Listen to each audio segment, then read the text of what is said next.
We have received a question here from Peter in Belgium.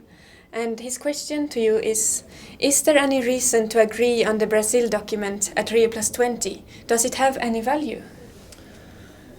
Why don't you go first, Marvin?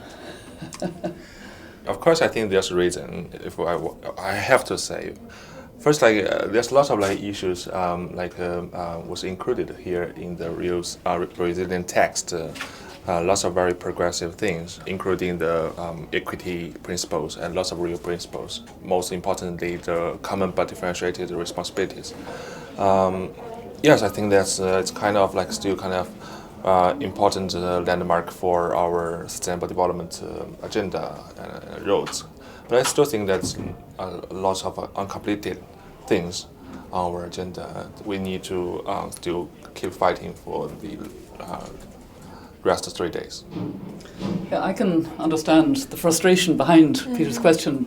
To me, it's very much as Marvin said. A lot of people have come here. There is important text. Unfortunately, there's been a bit of backsliding on some text, and that's really serious. And also, we haven't had the important institutional developments. A Sustainable Development Council, the High Commissioner for Intergeneration that you've been talking about, and more sense that the world understands that Rio should be taking us forward very dramatically.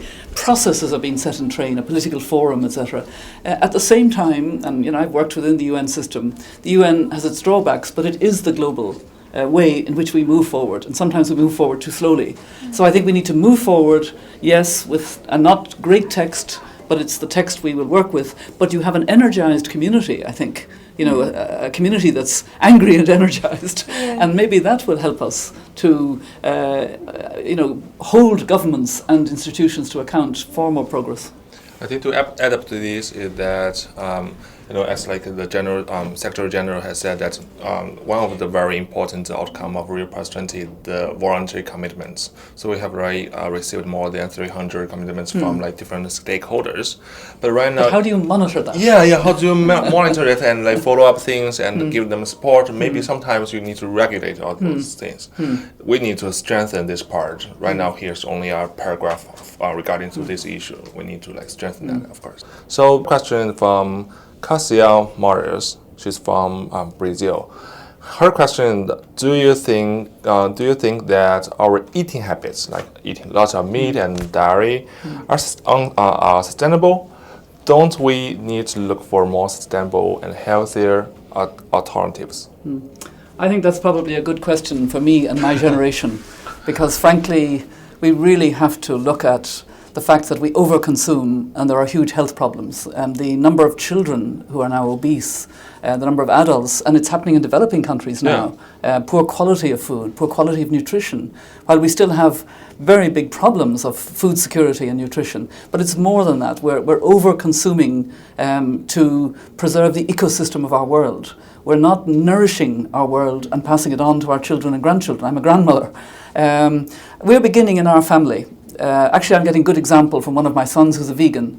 And we do eat less meat, and we try to have less waste and to be, obviously, we're all recycling it, but it's more than that. It's actually recognizing that, the agriculture has to become sustainable. We have to have smart, sustainable agriculture. In fact, we get far too much on our plate, in my view, and then people don't finish their food, and you have this huge food wastage. Yeah. Do you agree? Sarah? Yeah. I agree. Yeah, it's a big problem in China. Yeah. I have been a vegetarian for almost 10 years now, and so you're giving this good example. Yeah. The younger generation is beginning to be much more vegetarian or vegan. Yeah. Yes, it's very common between my friends now. It's becoming more common everywhere. And I'm happy and healthy, and I really like food, the vegetarian food, and I don't really miss meat. But I think it has to do with values, and it has to be everybody's choice. People can start eating less meat. They don't have to become vegetarian or vegan immediately. That's what we're doing. Yeah, that's very good, I think. And also this food waste, that really make sure to eat the food, because the least sustainable food is the one that is not eaten. Yeah. the governments actually have also like responsibility to change our like consumption pattern. I think that's like government should like labels our like food, say especially we need to know the information about how this food was produced, and how about the production chain, how much like emission was produced during the whole chain. Footprint, Footprint. We need to know that all of the things. Yes.